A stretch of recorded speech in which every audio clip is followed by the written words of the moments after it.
JEE Main 2026 face 1-ൽ ജനുവരി 22 നടന്ന എക്സാമിൽ shift 2-ലെ question number 14 ആണ് നമ്മൾ ഡിസ്കസ് ചെയ്യുന്നത്. നമുക്കൊരു ക്വസ്റ്റ്യൻ നോക്കാം. ഈ ഒരു question actually structure of atom എന്ന ചാപ്റ്ററിലെ ഹൈഡ്രജൻ സ്പെക്ട്രം എന്ന് പറഞ്ഞ ടോപ്പിക്കിൽ നിന്നുള്ള ക്വസ്റ്റ്യൻ ആണ്. ദ എനർജി ഓഫ് ഫസ്റ്റ് അല്ലെങ്കിൽ lowest Balmer line of hydrogen atom is X joule. അങ്ങനെയാണെങ്കിൽ the energy of second Balmer line എത്രയാണെന്നാണ് ചോദിച്ചിരിക്കുന്നത്.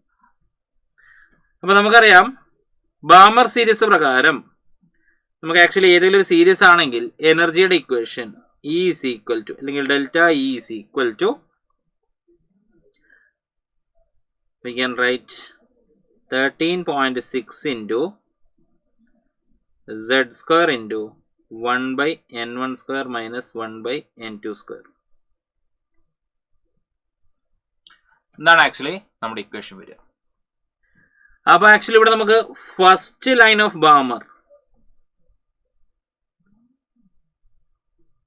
എന്ന് പറഞ്ഞാൽ n1 ഈസ് ഈക്വൽ ടു 2ഉം n2 ഈസ് ഈക്വൽ ടു 3ഉം എന്നെടുക്കാം. അങ്ങനെയാണെങ്കിൽ delta E1 is equal to X which is equal to 13.6 into 1 square into 1 by 2 square minus 1 by 3 square,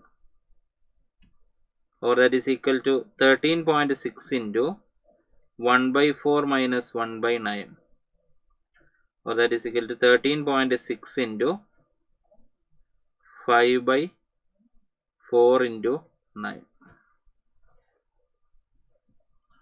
next ചോദ്യം നോക്കുക. Delta E2 is equal to 13.6 into 1 square into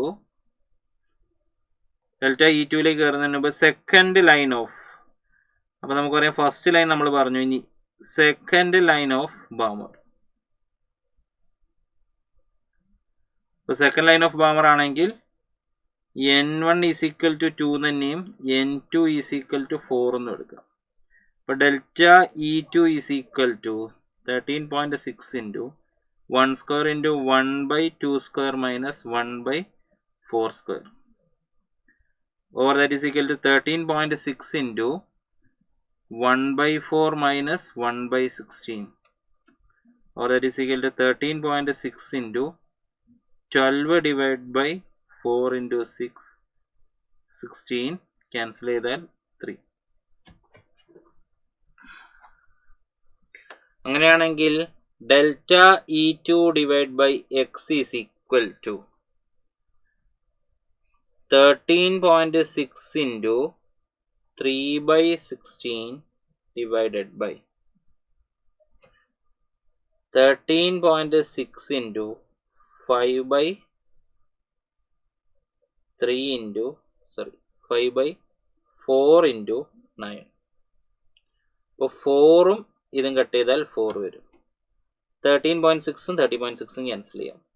so you can write 3 into 9 divided by 4 into 5, or delta E2 is equal to 27 divided by 20 into x, or that is equal to 13.5 divided by 10 into x, or 1.35x. ഇതാണ് delta E2. Okay, so അങ്ങനെയാണെങ്കിൽ മക്കളെ നമ്മുടെ answer എന്ത് വരും? നമ്മുടെ answer 1.35x എന്ന് പറയുന്ന answer option 4 ആയിരിക്കും നമ്മുടെ ആൻസർ ആയിട്ട് വരിക. ഡയറക്റ്റ് ക്വസ്റ്റ്യൻ ആയിരുന്നു.